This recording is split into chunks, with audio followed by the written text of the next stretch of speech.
Welcome, ladies and gentlemen, to another episode of Beyond the Stage El Paso Season 2. Today, I am with Grant Collinsworth, also the Acoustic Bra, and sometimes known as the Shithead. So he's a wonderful artist, wonderful acoustic guitar player, vocalist. This fly is going to drive me nuts. Singer-songwriter. Don't forget singer-songwriter. Singer-songwriter. And I can't wait to hear about his experiences, his past, his futures, what he's got coming on, and who we learned from. And, I don't want to take too much away from you, man. I'd love to pass the mic over to you and let you get the ball rolling. Okay, I got it. Here we go. So I think we were talking about when I got started. And so I started when I was about 13 or 14, and I picked up the guitar and just worked my way with single strings and then doublets, and then I learned chords and then so forth and so on. And my influences back then were Beatles. Neil Young was a big one back then. But they were talking like 1972, 73, after the Gold Rush had just come out. I just absolutely loved that album of his, and I loved his tone, his sound, his whole creative process.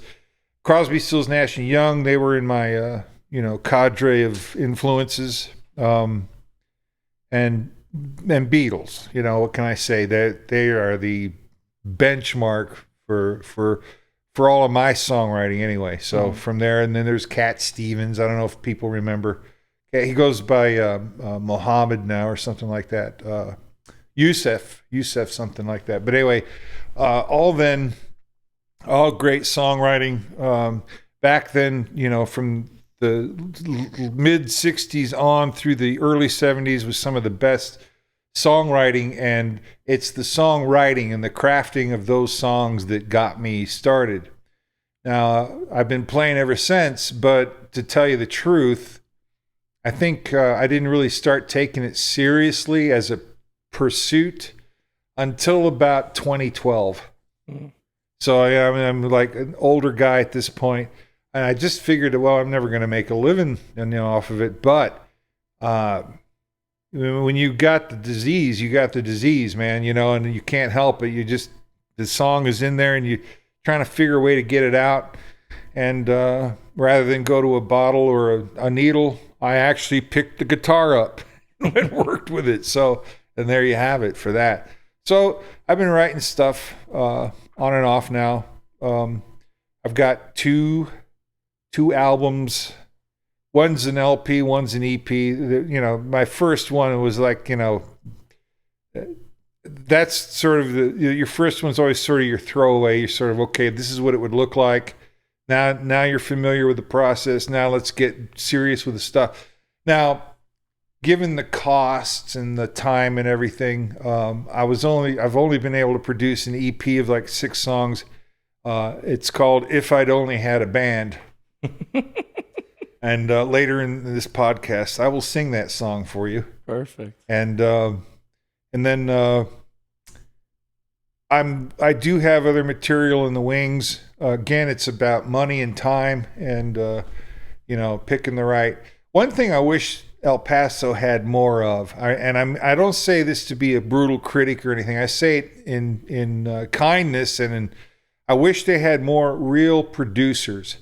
Now, to me, I guess a producer is somebody who's really, really good with their engineering, and they have a strong background in music, and they kind of take the artist's vision and then they grandize it into a commercial level, internationally acclaimed level of, work, as it were. I wish we had more of those around here so that, because, I got song ideas that would just, in my opinion, would just knock the socks off of listeners. I just don't have the resources to pull it off. And that's kind of the premise of what If I'd Only Had a Band was about.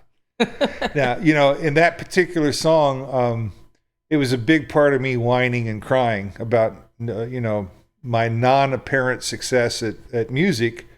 I blame it all on not having a band. But that's not really the case. It was more like it's real easy to fall into that trap of thinking, but as an individual or solo artist, you don't want to fall there. You don't want to go there. You want to, listen, it's on you at the end of the day. Creativity for a song is on the individual, and it's nobody else's fault or claim, Yeah. So that's kind of an obscure title with an obscure message in it, but there you go. Yeah, and I mean, everybody thinks they can do it on their own, but sometimes it is nice to have a band. It is nice to have some backing support. And Oh, yeah. I mean, God, what I'd give. I mean, I'm going to play you this song, and even as I recorded it, when I actually released it as a very simple, folky song, the public just doesn't hear what I'm hearing in my head. It's just like, makes me want to explode. The stuff that could have been put in there that I just know, would have just made it all the more delicious. But it is what it is, and I'm proud of it, and I did what I did. well, I mean, at the end of the day, as long as you're proud of it, Yeah.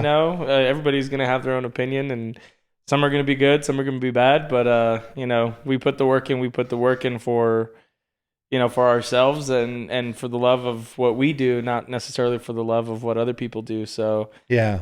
at the end of the day, it might not have been the entire vision, but there's no reason we can't revisit and, we can't re-record and remaster. Exactly. Yeah, that's a good point. I've been studying a little bit about copyright law because I'm about ready to release an article that I'm writing about it.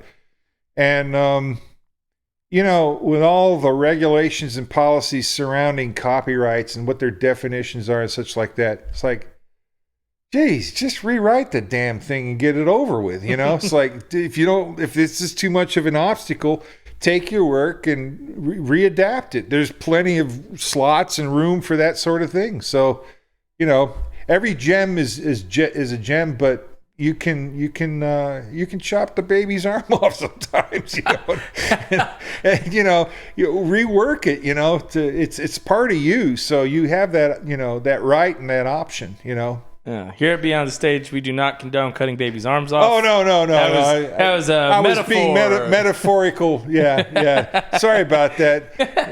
Yeah, okay. Who's that pitchfork? What's he doing? So 2012 was some time ago. You decided, I'm going to make this a full-time thing, or did you just say, I just want to dive into it more, start playing music more, Oh, yeah. All right. So 2012, I started what was called the El Paso Songwriting Contest. Okay. And there were two reasons I did it. One was I really wanted to engage the musical community here in El Paso. I mean, I'm about music. They're about music. Why can't we make something about that, And, everybody's kind of hanging by their own vine in the desert where the water is very scarce, so to speak, for support. It's very hard in this town to get rolling musically. So you kind of want to bring in the community, tie it together a little bit closer and make something of it, right? Which was the intent. The second reason was it was a great way for me to get my own songs heard. I mean, to be honest, I mean, it's like if I'm going to do this, why not throw in my own, Yeah. So I did that. It actually the first one that I did was we did it downtown in a place called the Percolator, which is no longer there. It was a cafe, a coffee house on Stanton Street there. It's also the same place where I think the Barbed Wire series for open mics had a lot of participation, and they move around a lot in different venues and stuff. But it was a really great time and place to do that sort of thing. So what was nice about the opening one that I did was I had the mayor of El Paso actually caught wind of it and asked if he could join in and play his own song. Yeah. What mayor was Cook. this? Mayor Cook. Mayor Cook. Yeah, and he plays guitar. Nice fellow, take all the politics away from whatever side of the aisle we're on. We're talking about people, human beings who've got all the desires and life and everything that we all are compatible with, and it's all good. So in any case, he opened up my first show for me. Oh, wow. With his own, he did a couple of songs, and then we the way that the contest was set up, I had asked some people who had a professional background in music in one way or another to sit on a judges panel. And then I also ponied up money for a prize, a first, second, and third prize. Even went and bought trophies and everything for each respective prize, and it became a thing. So it went over really well. It was well received. And then following that, I try to do it twice a year, but the money and everything just had it down to once a year. And my challenge at the time was finding a venue that would support it. Mm-hmm. So to the best of my ability, we had the Percolator. I actually did one show at the King's X.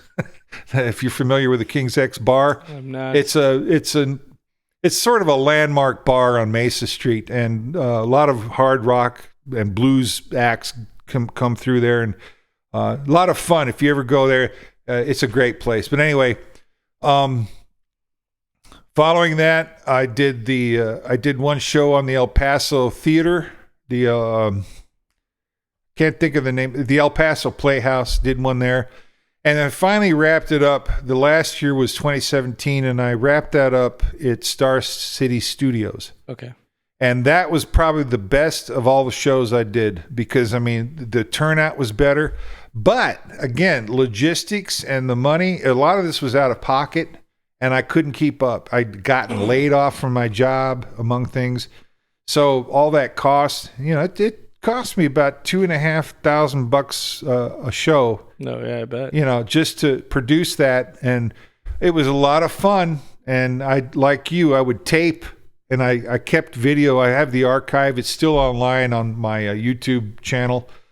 For anybody that's interested, go see their old sons and daughters and brothers and sisters. They're in there somewhere. But anyway, that came to an end 2017, but it went out on a good note, in my opinion. So I thought I did pretty good. It was an accomplishment, Yeah. And I did get to, throw in my own work in there and promote stuff like that, plus all the other stuff. Then, well, let's see. What else did I do in my amazing career in music?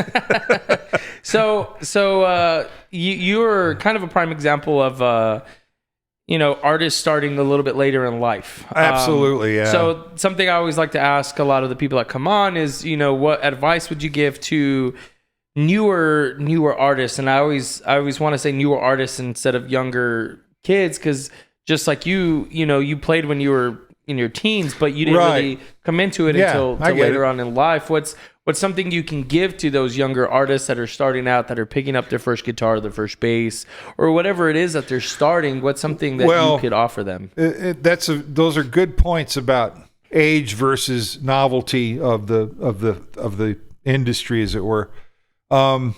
If you're a young person, if you're like 17, 18, and you feel that your music is your passion, let me just say right now, drop everybody and everything else in your life and run for it 24/7.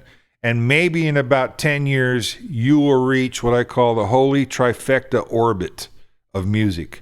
I have an article on that in bluepoetsouls.com. I wrote a blog for it. If you're older than that and starting out like I did, the best advice I could give is you probably, just from what I've observed, it's good that you're realizing your passion, but understand you'll not get to the holy trifecta orbit. Most likely not. There's too many reasons for that to go into here, but you should pursue that passion to start gigging around town, because there is a magic about being able to perform in front of an audience, regardless of where you are in that tier. Absolutely, man. I have the luxury of playing out in town every weekend. I play every Thursday, Friday, Saturday at the piano bar here in town.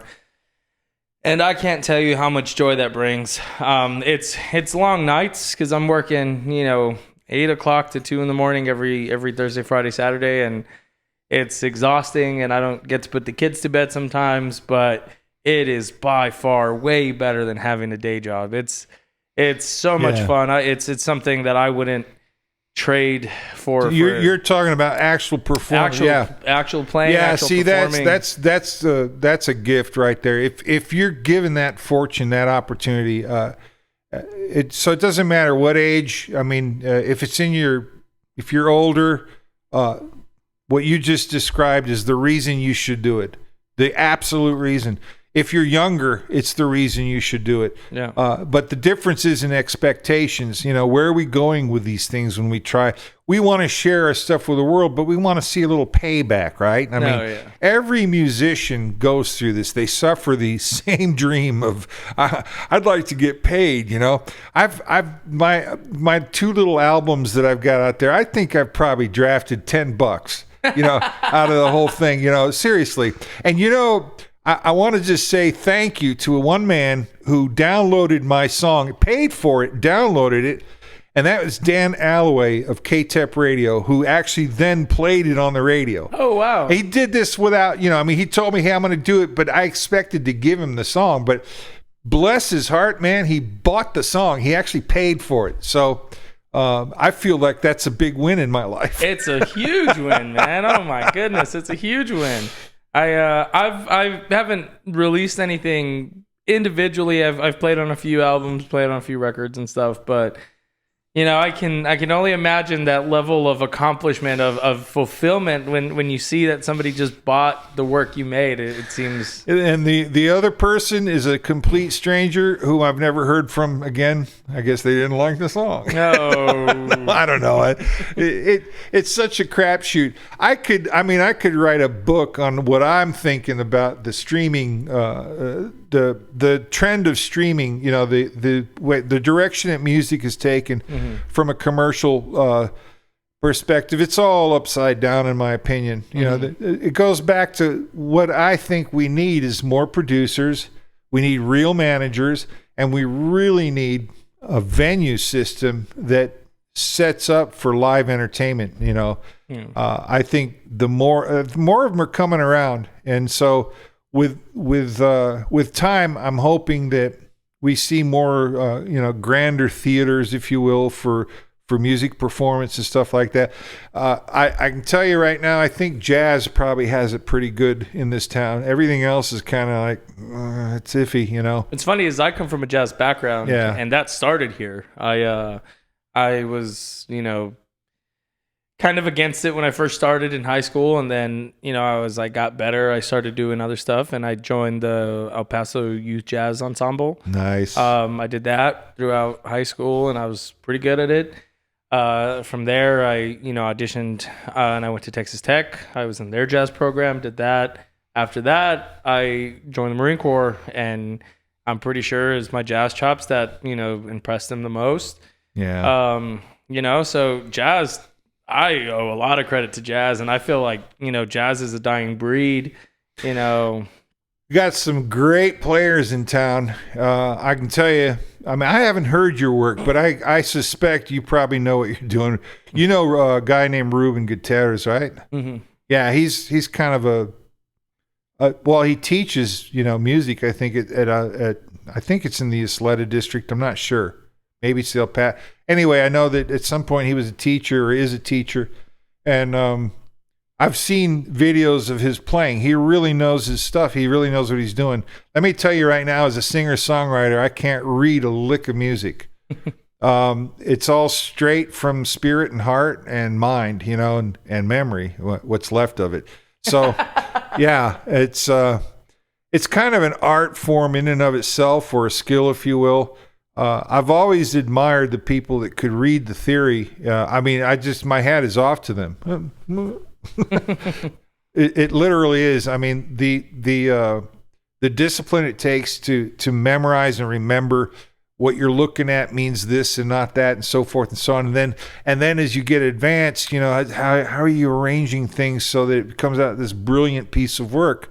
Well, I'm trying to do the brilliant composition without really much leverage in my toolkit, as it were. So my hat's off to the jazz community, because they really know their stuff. Mark Fowler, he's a bass player here in town. We actually had Mark on last season. Oh, okay. Yeah. Mark, he's a great bass player. There's another great bass player, although I don't know that he's so much about jazz, but he's a great session bass player, and that would be Michael McPhee.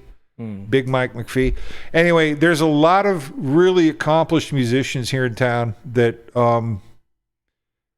if the community could garner their talents and really set a train in momentum for taking it somewhere, we could really just, hit the stars with it, But right now, it's just me and my donkey. You and your donkey, man. I'm fighting this fly right now. If you guys can't tell on camera, there's a fly that's just bothering us right now. And off camera, you missed it, but Colin said he brought it with him because he's working on a song called, what was it again? The World is Full of Flies. World is Full of Flies. So if you see us swatting, I promise we're not crazy. It's just one fly that he decided to bring from home. It's just us. Really my cheap way of promoting a song that I'm going to be releasing someday soon. So I'm curious. So a lot of artists we've had, and I used to talk about this a lot more on the podcast, artists that come from, I want to call it a scholastic background. Yeah. And then artists that come from, self-taught. Uh-huh. And you've kind of brought that up a couple times in terms of your arranging of songs and you wish you had this over that. How do you feel like, so the reason I asked this question is because I come from a scholastic background of this. I did band all through my school years. I went to school for it. I learned while I was in the Marine Corps, went to school to be an engineer or a sound engineer.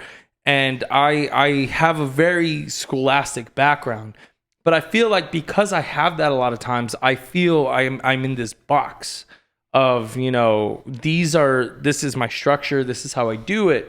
You, because you are self-taught, don't have this confinement of, well, these are the rules. This is how this progression should go. Or, how do you write your songs? How do you come up with things? Are you just sitting behind your guitar and strumming a couple chords? What comes first, the lyrics? That's a damn good question.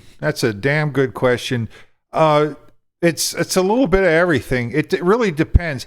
Sometimes I come up like, this is why I haven't done anything with this World Full of Flies. I'm actually taking an old piece of work that I have not published really or not put out there, and I'm merging it with new ideas that I have. The other day, a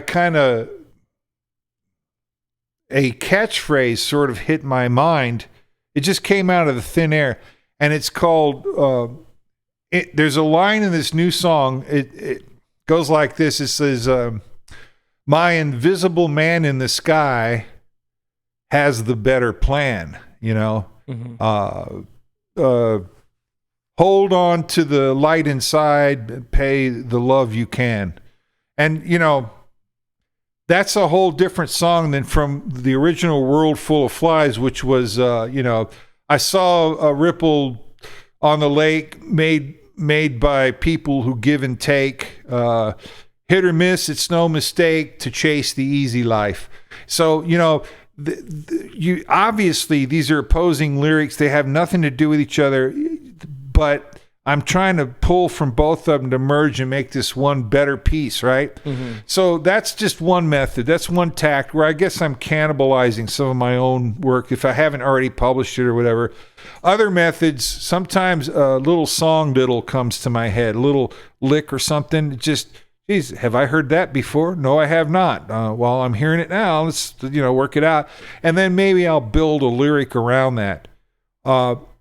I do look to music to actually express mood more than intellect. Mm-hmm. So if I come up with like a little ditty or a lick or something, what does the mood, what does it get to me? And then that's going to affect what I'm going to say lyrically. If it makes me mad, if I feel angst or something, I'm probably going to come up with one, like fuck all the people who eat donuts on Friday, or something stupid. But, the point is, the music's going to lead my mood, which is going to kind of determine my lyrics. Other times the lyric comes first, and so I'm going to adapt the music to what best suits that lyric. Does that make sense? It does. And you're right. There are no constraints when you're not formally trained, but don't ever discard formal training. I mean, like I say, that stuff is sacred from my perspective. I just don't. I do enjoy the fact that I'm not bound to a one kind of contract of song, methods. Now, in fairness, when I write something, I try to fashion it kind of based on what the Nashville formula for how to package a 3-minute song is. So I'm going to look at an intro. Usually I'm going to have my verses. I'm going to have a chorus. Maybe a bridge. Yeah, and a bridge or whatever, and then an outro somewhere in there.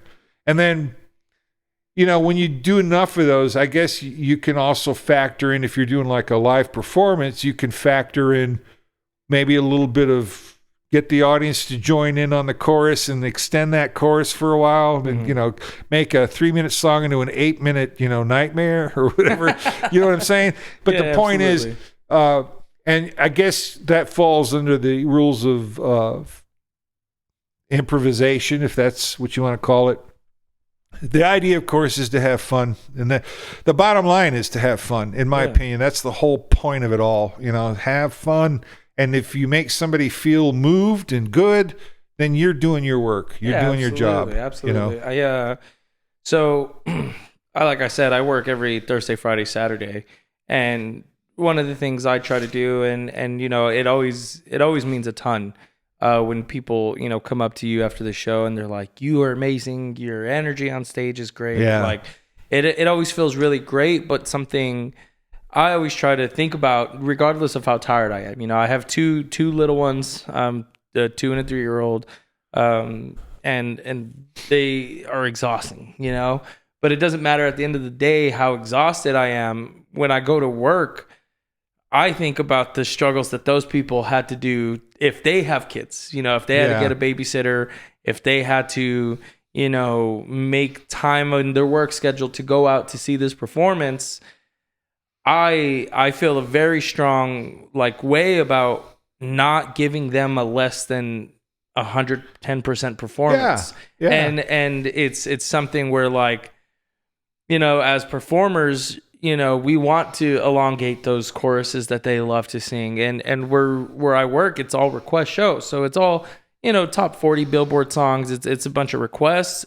So it's the songs they want to sing. So, us being tired and us having, not the best or less than perfect day is irrelevant to these people, So we want to have those moments. And you labeled that as improvisation. I just call it being a showman, Yeah, same thing, really.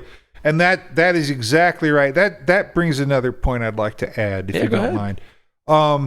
So again, talking to the younger musician, the newer and emerging musicians, I would say don't take yourself so seriously. Do not fall into that. I am, I have a message that has meaning, and I'm caught up now in my own fumes. Don't go there.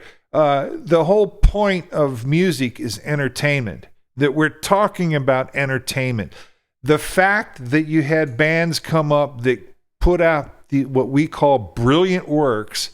Oh, the artistic merit in that song. Bravo, Bomisfio, or whatever, bullshit, man. It's entertainment, and all that stuff came after the entertainment was met. Yeah. If you go for the entertainment factor first, all the rest of that shit's going to fall in your lap. I guarantee it. I mean, there is energy. It takes energy to deliver that. Now, this is just my opinion. This is how, if I were king for the day, I would say, in my kingdom, this is how we do it, But honestly, even then, I wouldn't take myself that seriously. The message, there's always a good meaning behind a song, and it's always great to write clever lyrics. But I would say, if you're going to embrace the cool shit, you should put equal time into embracing the corny shit. Yeah. Because the corny shit is what turns into cool shit. there are songs that are coming out that who said this was a good song? But for some reason, it resonates with the masses, you know? Yeah. And you, as a musician, you just have to acknowledge and accept that, you know? It's not something you might want to do, but at least acknowledge, well, this is what works. If I want to get paid or recognized or acknowledged, and no, I'm not selling out by saying that. I'm saying we all want a reward, you know? There's nothing wrong with that.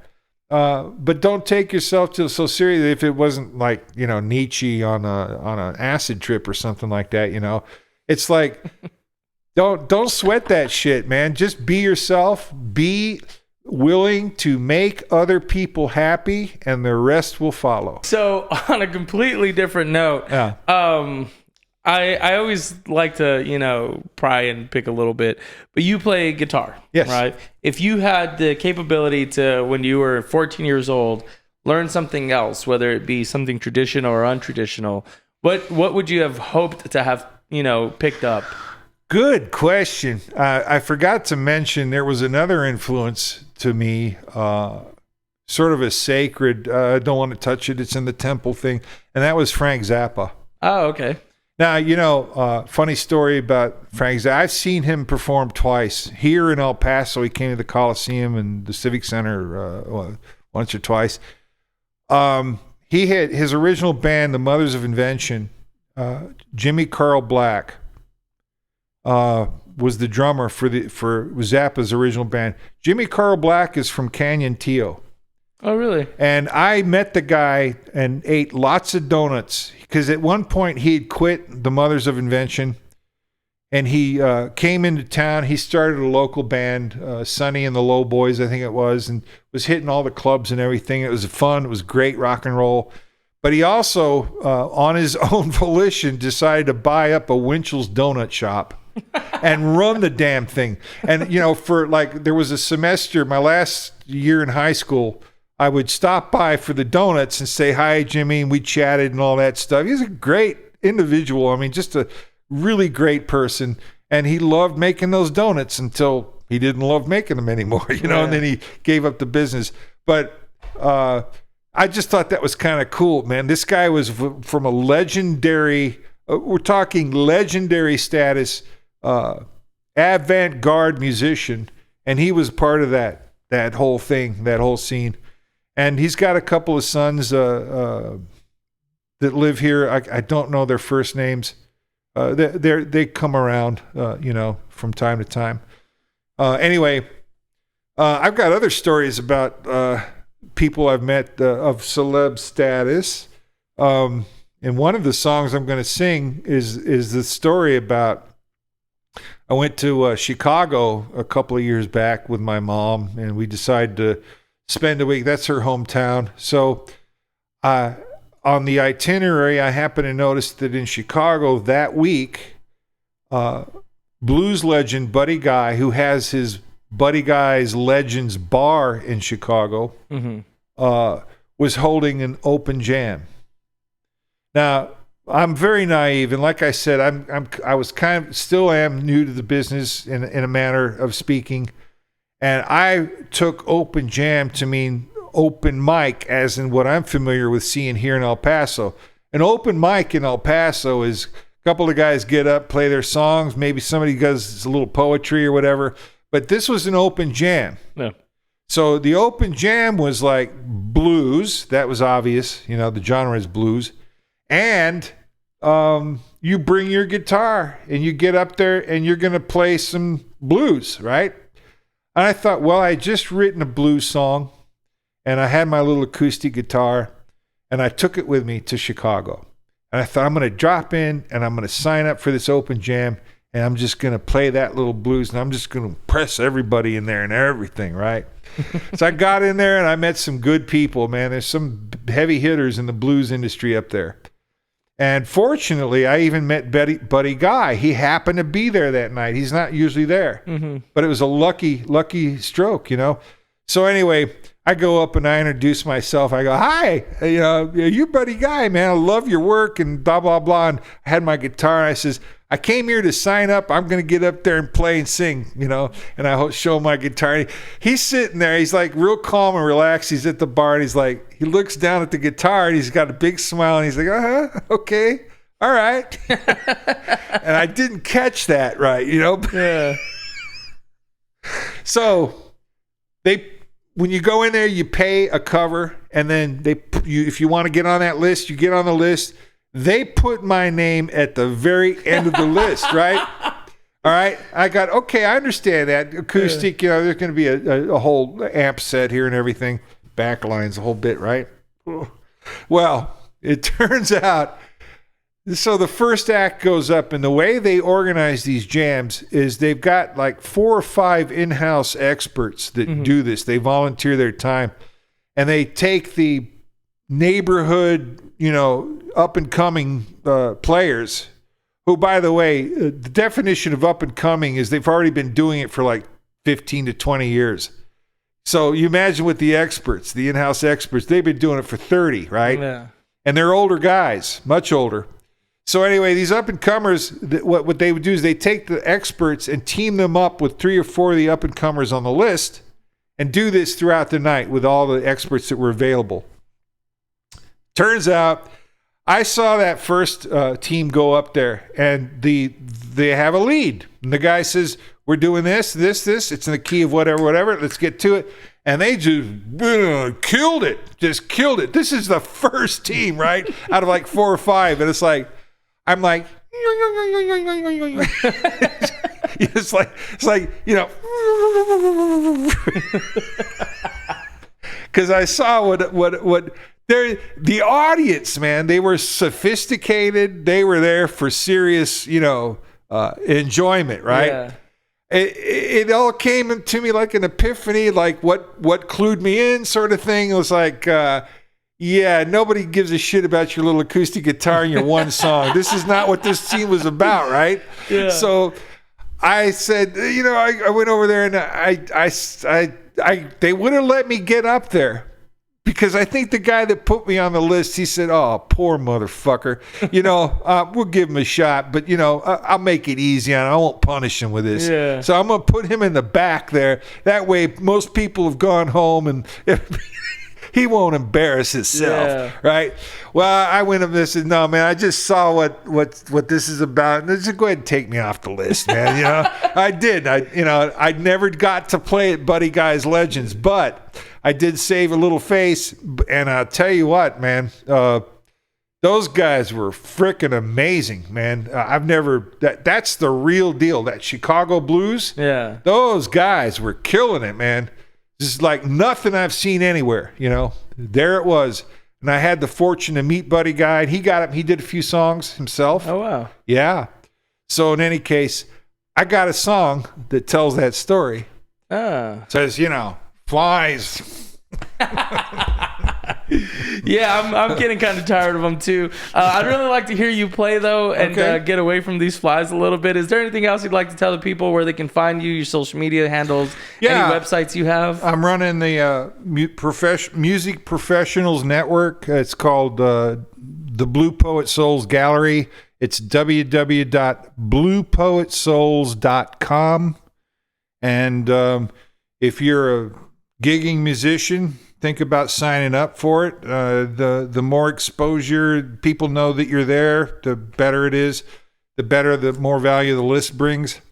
If you're a venue and you book musicians and live entertainment, get on there.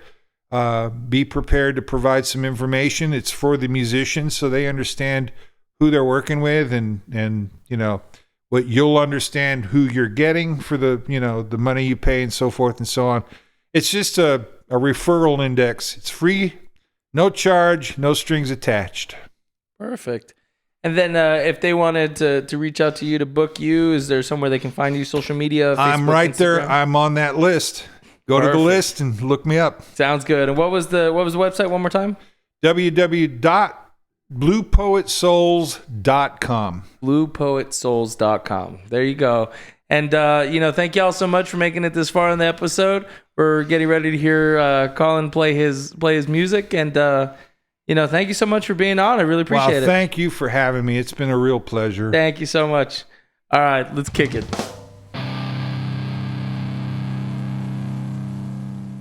Hi, I'm Grant Collinsworth, and this song is called If I'd Only Had a Band, the title to my EP, which you can find on www.bluepoetsouls.com. All right.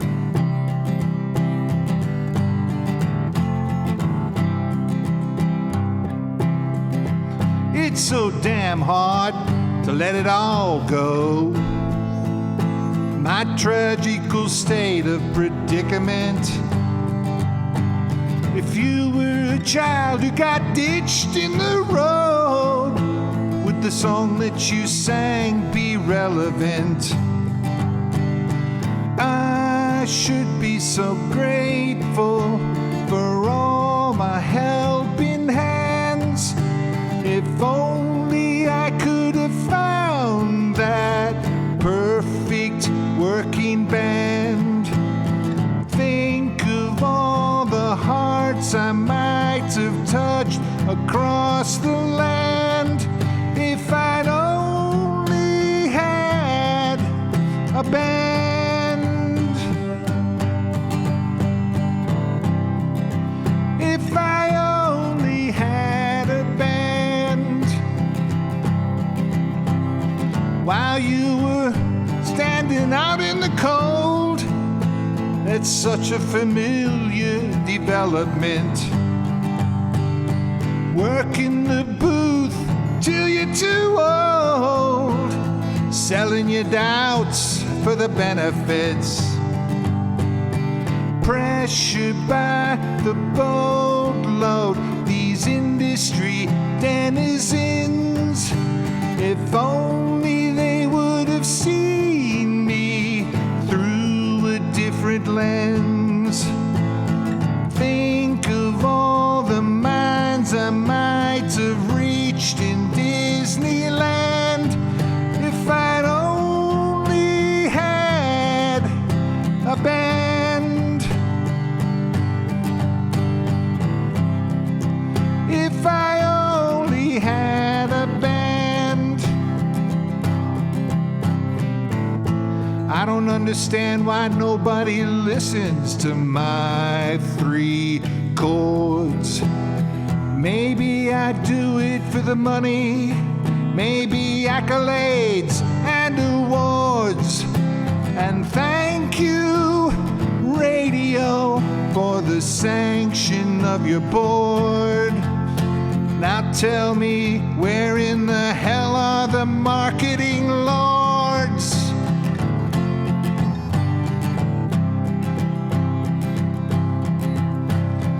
It's so hard to let this go. My cynical sense of embellishment. If you were the child who got ditched in the road, would the tune that you sang be relevant?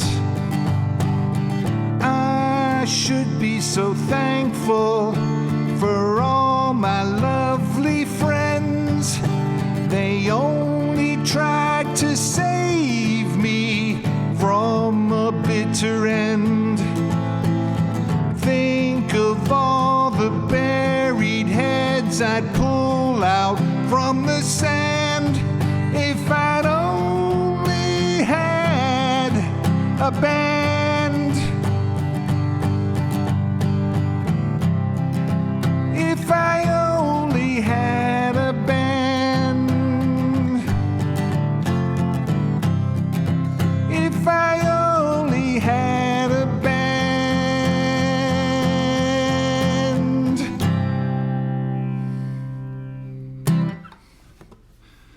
All right. This next song is called House of Buddy Guy. Takes place in Chicago when I thought I could do an open jam in a severely highly expert domain. And this is wrote a song about it. Goes like this. All right, here we go.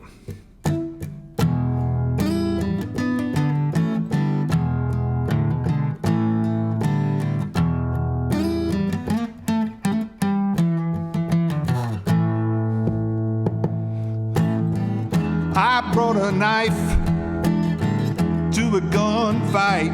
Yes, I did. I brought a knife to a gunfight. I brought this balsa wood box up against the carbonite.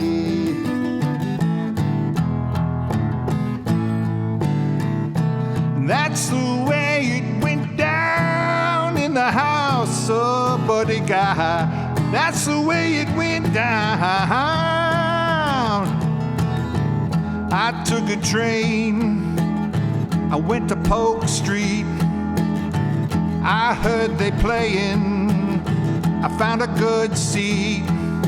And all along the walls, they were hanging blues guitars from history. Man, I tell you, I ain't seen so much legacy. Ain't seen so much legacy, yeah. And the people there with their suits and hair and their fancy shoes. Will they call my name? Will they shake their heads? I got so much to lose, like an ego to bruise.